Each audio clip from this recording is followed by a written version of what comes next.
Kansas Territory, 1874. While neighbors hammered together frame houses as fast as lumber arrived from the railroad, a German immigrant named Karl Bremer was digging clay from a creek bank with his bare hands. He mixed that clay with straw, pressed it into wooden molds, and fired thousands of bricks until they rang like bells when struck together. His neighbors called it peasant work. They called it old country foolishness. Every other settler built with milled lumber, proper American houses that went up in weeks. Karl just kept making bricks while his family lived in a sod dugout. Bricks are for cities, said Horace Whitman, who built the finest frame house in the township. Out here we build fast and build light. Then May 1875 arrived with a storm that rewrote the rules. Winds hit hard enough to tear roofs off barns and shove wagons sideways. Hail the size of hens' eggs shattered windows. 3 tornadoes touched down within 5 miles. When dawn broke, 14 frame houses lay scattered across the prairie. But Karl's brick house, it stood without a single crack. The only structure that hadn't lost so much as a shingle. What did this immigrant understand about mass and mortar that American Speed had completely forgotten? My name is Will, and this is Old America. If you value stories of practical wisdom that stood the test of time, make sure to subscribe. Karl Bremer arrived in Kansas Territory in the spring of 1874 with a bricklayer's trowel, a wooden brick mold his father had made, and memories of the stone and brick villages where he'd grown up in Bavaria. His family had been masons for 5 generations, not just laying brick, but making it, understanding clay the way a baker understands flour or a blacksmith understands iron. Karl had learned early that a well-made brick wall would stand for centuries. That fire couldn't touch it, that wind couldn't move it, and that the same thermal mass that kept houses cool in summer would hold warmth through the coldest winter nights. But it was something else he'd learned in Bavaria that would matter most in Kansas. The way brick buildings survived disasters that destroyed everything around them. His grandfather had shown him villages where half-timbered houses had burned to the ground while brick structures stood untouched in the ashes. He'd walked through towns where floods had undermined wooden foundations while brick walls remained plumb and solid. The old man had a saying, "Wood is for furniture, stone is for houses, brick is for forever." Karl chose his claim specifically for the clay deposits along the creek that bordered the southern edge. The soil there was heavy with the fine-grained material that made good brick.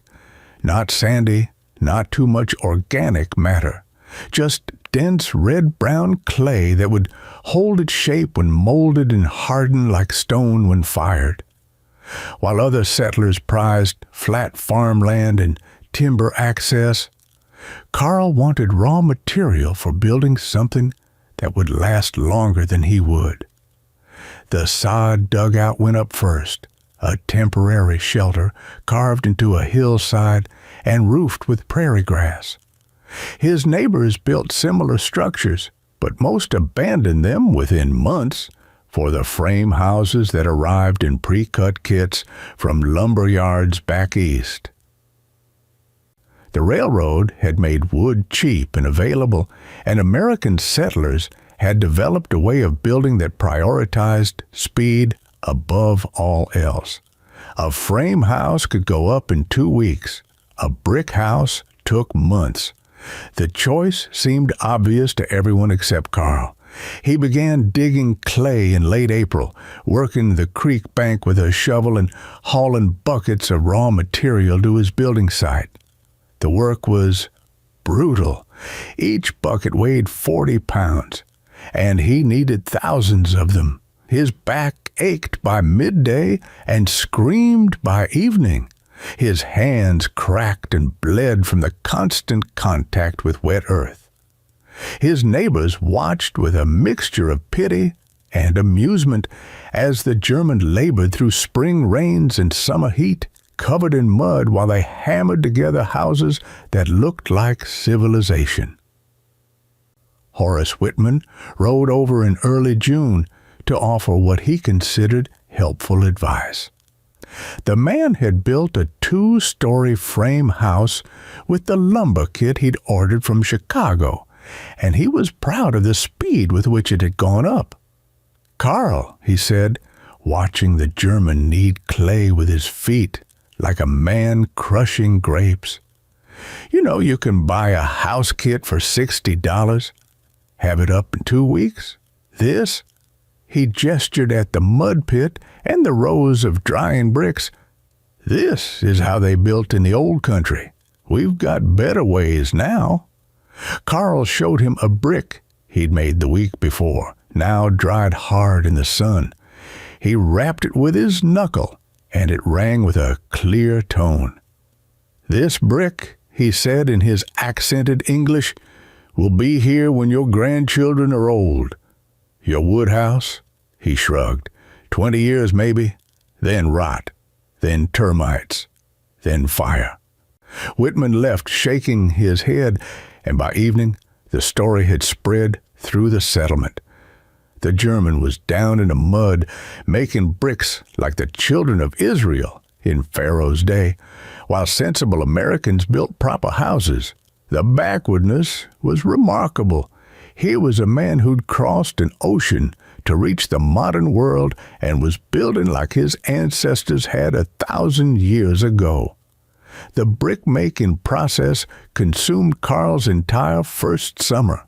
He dug clay, mixed it with water, and chopped straw in precise proportions, about 1 part straw to 4 parts clay, and pressed the mixture into wooden molds that formed bricks 8 inches long, 4 inches wide, and 2.5 inches thick. Each brick had to dry for 2 weeks in the sun, turned regularly to prevent cracking before it was ready for firing.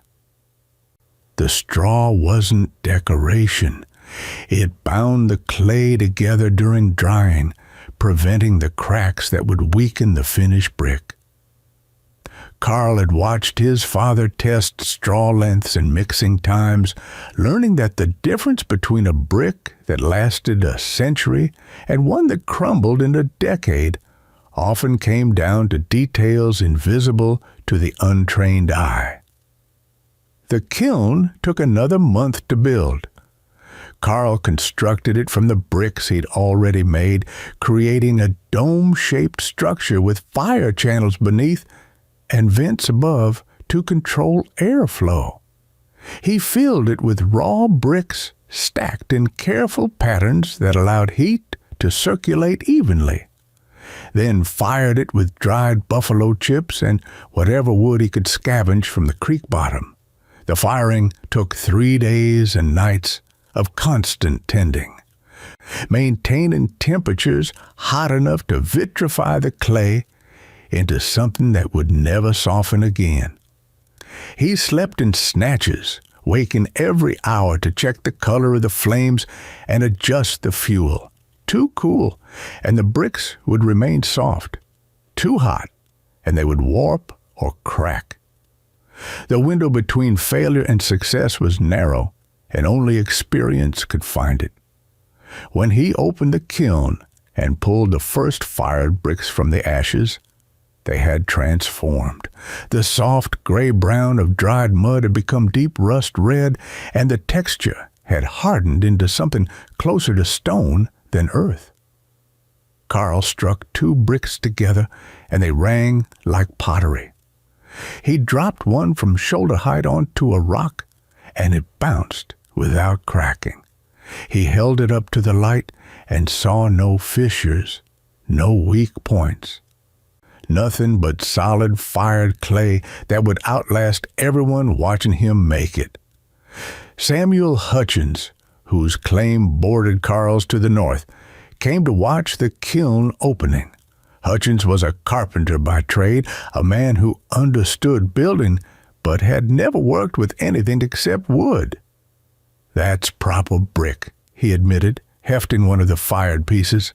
"But Carl, you've been at this 3 months now. I put up my whole house in 12 days. Carl nodded. "And in 12 years? Hutchins didn't have an answer. By September, Carl had made nearly 8,000 bricks.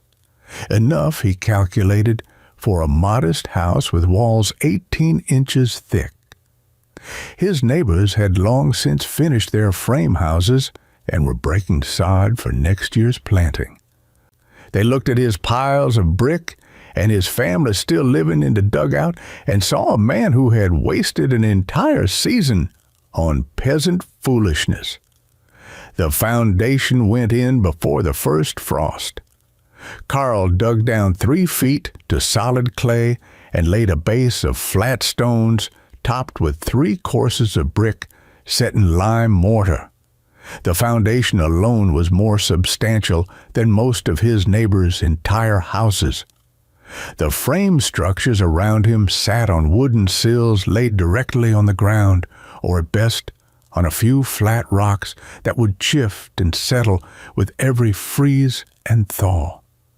The walls rose through the winter, 18 inches thick, with every brick laid in a careful bond pattern that interlocked for strength. Carl worked when weather permitted, sometimes laying just a dozen bricks in a day when temperatures hovered near freezing and mortar threatened to crumble. His neighbors finished their winter preparations in days.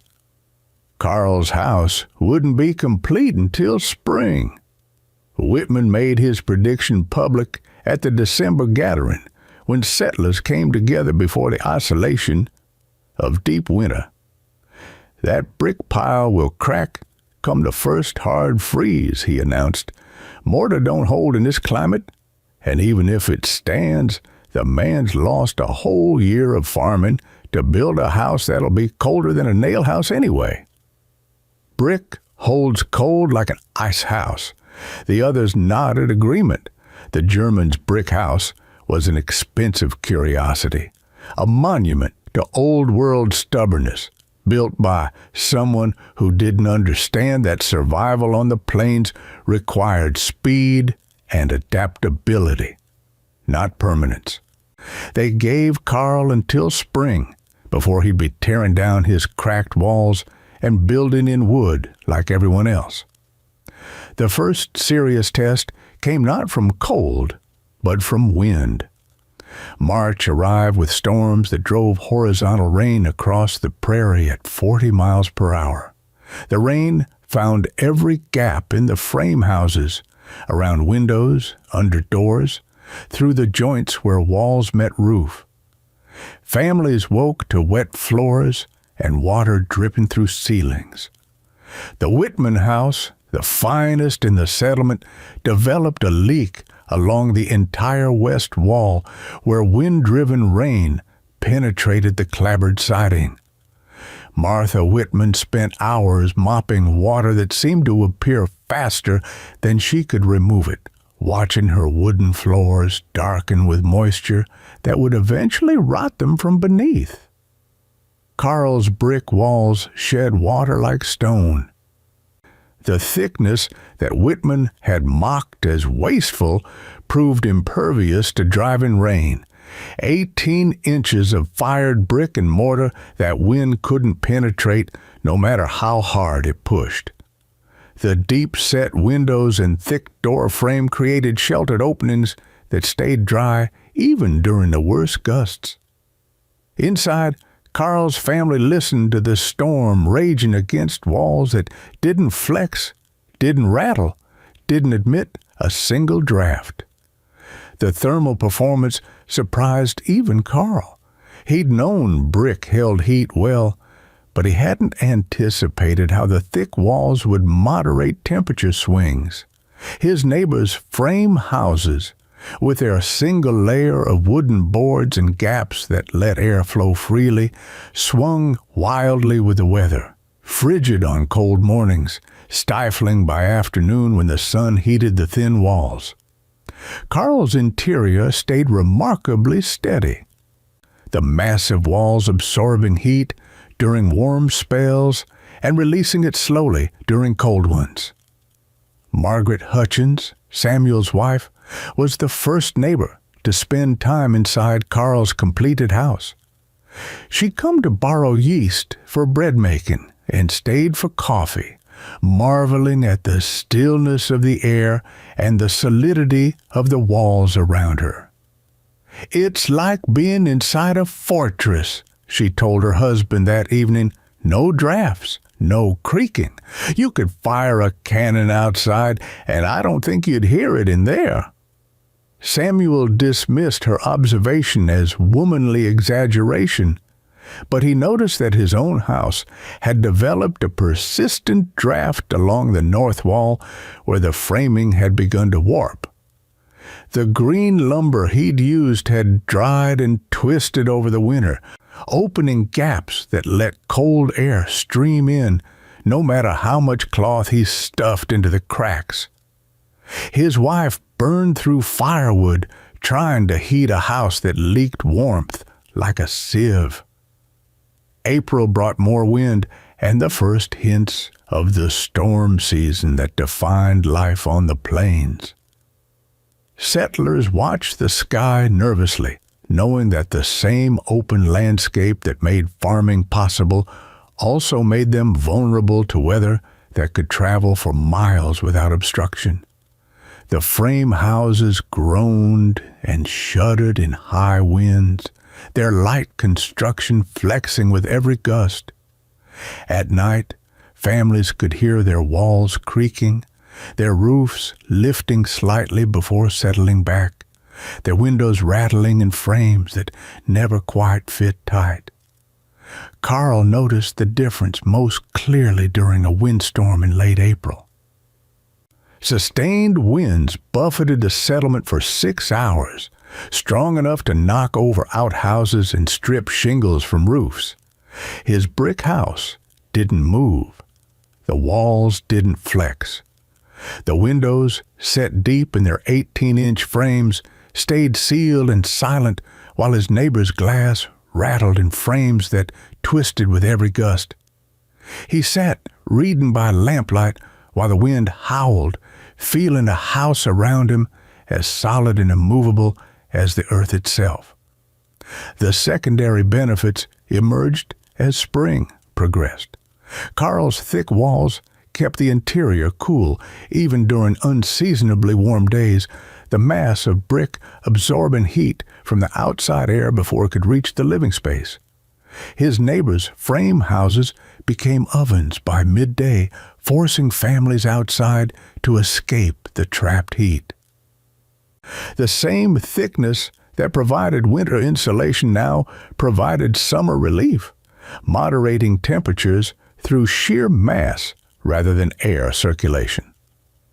Horace Whitman began privately acknowledging that the German's house had certain advantages, though he wouldn't admit it publicly. His own frame structure had developed problems that went beyond the normal settling of a new building. The sills were beginning to rot where they contacted the ground. The window frames had warped enough to admit daylight around the edges. The clapboard siding had cupped and split in places, opening pathways for water and vermin alike. He'd already spent 3 days repairing damage that shouldn't have appeared in a house less than a year old. May arrived with the storms that would settle all arguments about building on the plains. The sky turned green on May 17th, a color that every plain settler learned to fear. By 3 in the afternoon, the western horizon had become a wall of black cloud stretching north to south as far as anyone could see. Lightning flickered continuously within the mass, and a low rumble of thunder never stopped, merging into a single sustained roar that felt more like the earth shaking than the sky speaking.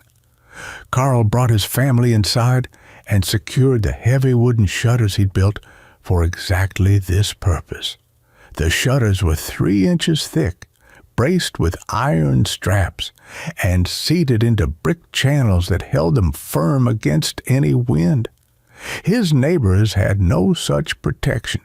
Their windows were simple glass, set in wooden frames, adequate for keeping out rain, but useless against the violence that was approaching.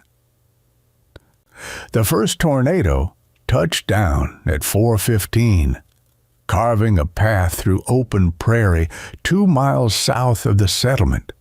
Families watched from their windows as the black funnel moved eastward, tearing up grass and soil and hurling debris into the air with a sound like a locomotive running off its tracks. The second tornado 4 minutes later, closer to town, and the third appeared before the second had dissipated. What followed was 90 minutes of destruction that would reshape how the settlement understood shelter. The wind hit before the rain, gusts strong enough to splinter fence posts and roll empty wagons across open ground. Horace Whitman's fine 2-story structure was the first to fail. The wind caught the broad side of the upper floor and twisted the entire building off its foundation, scattering lumber across 300 yards of prairie while the family huddled in their root cellar and prayed. They could hear their possessions being torn away above them, furniture, clothing, a wedding quilt Martha's mother had sewn, all of it spinning into the darkness. The Hutchins house lost its roof in a single piece, the rafters pulling free from walls that had been weakened by a winter of warping and settling. Without the roof to hold the walls together, the structure collapsed inward, burying everything the family owned under a pile of broken lumber. They escaped through a window just before the west wall fell, crawling through mud and hail toward a neighbor's root cellar while their house disintegrated behind them. House after house failed in the same pattern. The light frame construction that had gone up so quickly proved equally quick to come down. Walls that flexed in normal wind snapped under extreme stress. Roofs that leaked in rain tore away entirely in tornado-force gusts. Foundations that had never been properly anchored to the earth let entire structures lift and tumble like children's toys. The Peterson family lost their eldest son when a wall collapsed on the bed where he'd been sheltering. The Caldwell's infant daughter nearly suffocated under debris before her father dug her free with bleeding hands. The hail arrived with the second tornado, stones the size of hen's eggs falling so thick that the ground turned white within minutes. The hail shattered every window in the settlement, drove through shingle roofs, and killed livestock caught in the open. Frame walls offered no protection. The stones punched through clapboard siding and lodged in interior walls, turning homes into wooden sieves. Families crouched under tables and mattresses, listening to their houses being destroyed around them piece by piece. 14 families lost their houses that evening. 14 frame structures that had represented civilization and progress and the American way of building were reduced to scattered lumber and shattered dreams. Some were completely destroyed, their materials strewn across miles of prairie. Others remained standing in name only, walls breached, roofs gone, interiors exposed to weather that continued to pound the settlement through the night. Carl's brick house stood untouched. The walls hadn't flexed, the shutters had held. The hail had struck brick and mortar and bounced away without leaving a mark. Inside, his family had listened to the storm rage against 18 inches of fired clay and iron-hard mortar, hearing the violence, but feeling none of it. The children slept through the worst of it, trusting walls that had never given them reason to doubt. When Carl opened his door the following morning, he stepped from dry floors into a landscape of devastation that stretched to every horizon. The Whitman family found him first. They'd spent the night in their root cellar, emerging at dawn to discover their house scattered across the prairie in pieces no larger than fence posts. Horace Whitman, who had mocked the Germans' peasant bricks, stood at Carl's door with his wife and 3 children, asking for shelter in the only intact structure for miles. His face was gray with exhaustion and something else, the look of a man whose certainties had been ripped away as completely as his roof. Carl let them in without a word of vindication. Over the following hours, more families arrived. The Hutchins family, Samuel, carrying his youngest on his shoulders through mud that sucked at every step. The Petersons, still wearing the clothes they had slept in, having lost everything else. The Caldwells, their infant wrapped in the only blanket they'd managed to salvage.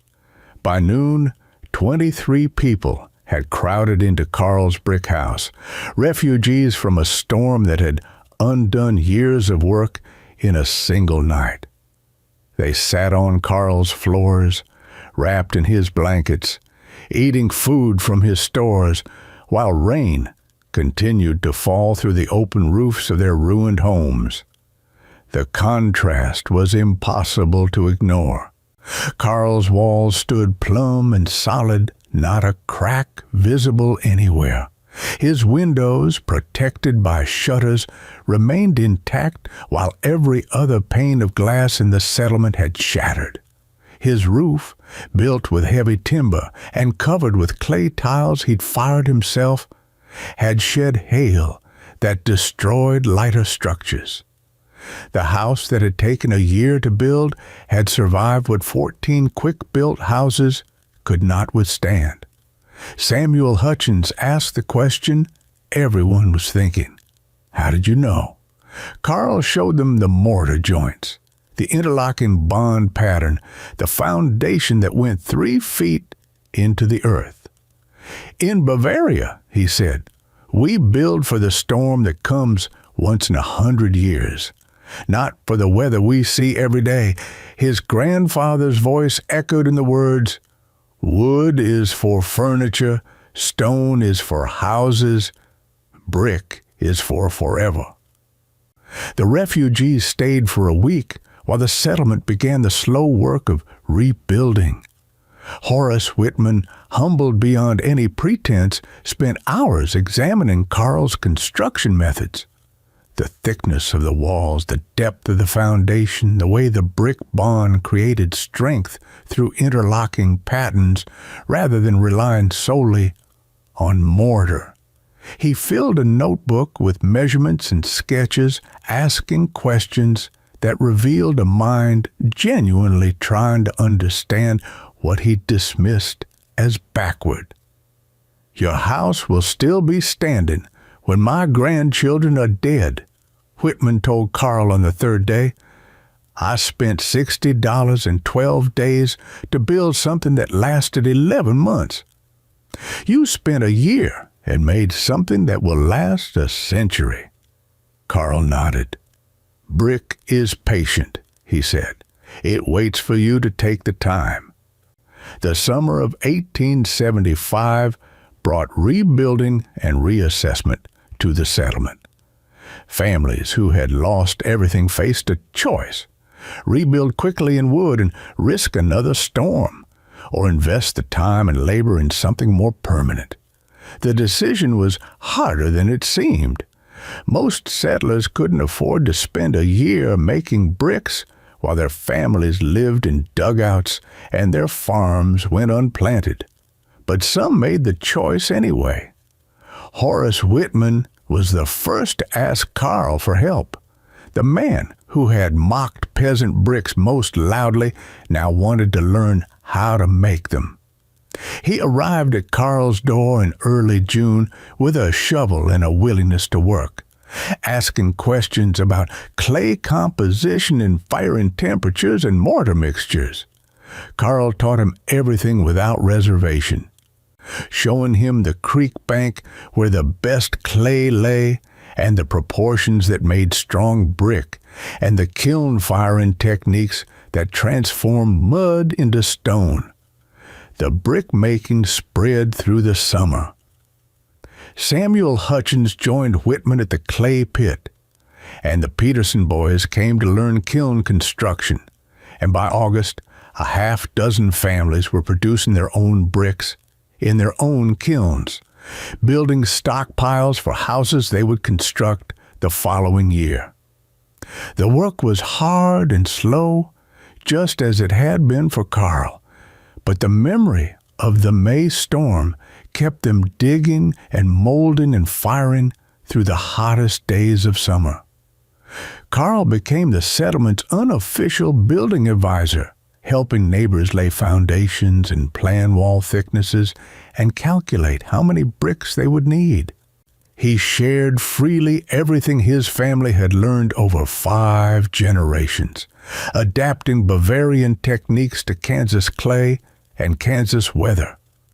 The brick bonds he taught, English bond for strength, Flemish bond for appearance, became standard practice in the settlement. He showed them how to test clay by rolling it between their fingers, how to judge fire and temperature by the color of the flames, how to mix mortar that would hold for decades rather than crumbling after a few seasons. The territorial newspaper sent a correspondent in September to report on what they called the brick revival in the storm country.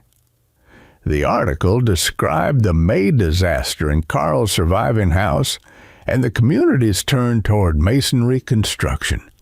The correspondent reckoned that a properly built brick house cost 3 times as much in labor as a frame structure, but would last 10 times as long and require almost no maintenance. The arithmetic made sense when you looked across a lifetime rather than a single season. A frame house needed constant repair. New shingles every few years, replaced siding, rechinked gaps, eventual foundation work as wooden sills rotted. A brick house needed almost nothing. The mortar might require repointing after a few decades, but the bricks themselves would outlast everyone who had made them. A man who built in brick was building not just for himself, but for his children and their children after them. Fire resistance proved another advantage that the May storm hadn't tested. In August, a lightning strike ignited the dry grass prairie and burned through the settlement's outlying areas. 2 frame houses caught fire from wind-blown embers and burned to the ground in less than an hour. The families escaped with their lives, but nothing else.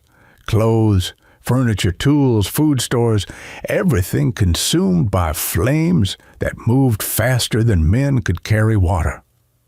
Carl's brick house, though exposed to the same flaring embers, showed no damage at all. The clay tiles on the roof simply deflected the sparks, and the brick walls couldn't catch fire no matter how long flames licked against them. The Whitman family moved into their new brick house in October 1876, 18 months after the storm had destroyed their first home. The walls were 16 inches thick, slightly thinner than Carl's, but still substantial by any standard. Horace had laid every brick himself, learning the craft through a full year of labor that had transformed him from skeptic to advocate. His hands had grown thick with calluses, and his back had learned the ache of honest masonry work, but he'd also learned something about building that 12-day house kits could never teach. "It's the hardest thing I've ever built," Whitman told the gathering at the house's completion, "and it'll be standing when the easiest things have all blown away." By 1880, a dozen brick houses stood in the settlement where the storm had destroyed 14 frame structures. Each one represented a family's decision to invest time in permanence rather than speed in convenience. The brick houses varied in size and detail, but they shared the essential qualities Carl had demonstrated: thick walls, deep foundations, and construction that treated weather as an enemy to be defeated rather than a nuisance to be tolerated. The settlement became known throughout the territory for its brick buildings, an unusual concentration of masonry construction in a region where wood remained the common material. Visitors remarked on the solidity of the structures, the way they seemed rooted to the earth rather than perched upon it. The brick houses had presence that frame houses lacked. They looked like they belonged where they stood, like they would remain there regardless of what weather or time might bring. Word spread beyond the territory through letters and travelers. A community in Nebraska sent representatives to learn Carl's methods after a tornado destroyed their own frame settlement. A town in Oklahoma ordered a copy of Martha Whitman's detailed notes on brickmaking, which she had compiled from watching her husband learn the craft.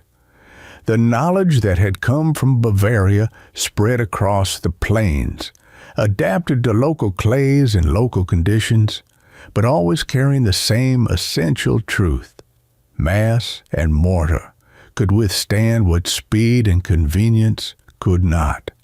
Carl lived in his house for another 43 years, watching his children grow and his grandchildren arrive, and the settlement expanded to a proper town with a brick church and a brick school and brick storefronts along the main street.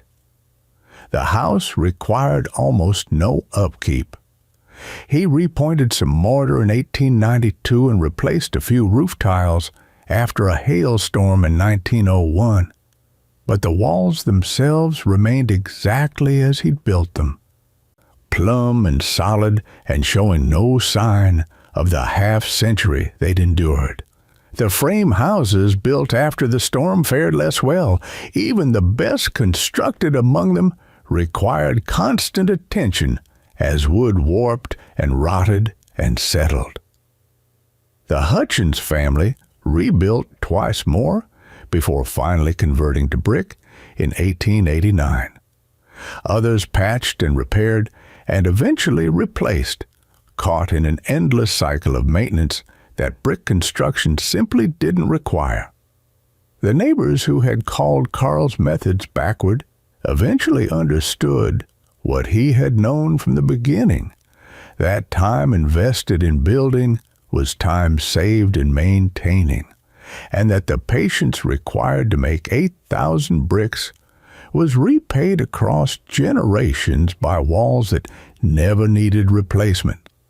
On the open plains, where wind had nothing to stop it and storms could flatten anything that stood in their path, Carl had found a way to build something the wind couldn't move. His neighbors had measured progress in days on the calendar and dollars on the ledger.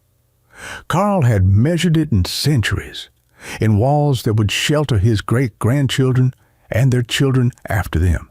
The bricks kept standing, the mortar kept holding, and families slept secure in houses built by a man who understood that the old ways were sometimes old because they had outlasted everything that came after, that patience was not backwardness, and that building for forever was the only building that made sense in country where the sky could turn green and change everything in an afternoon.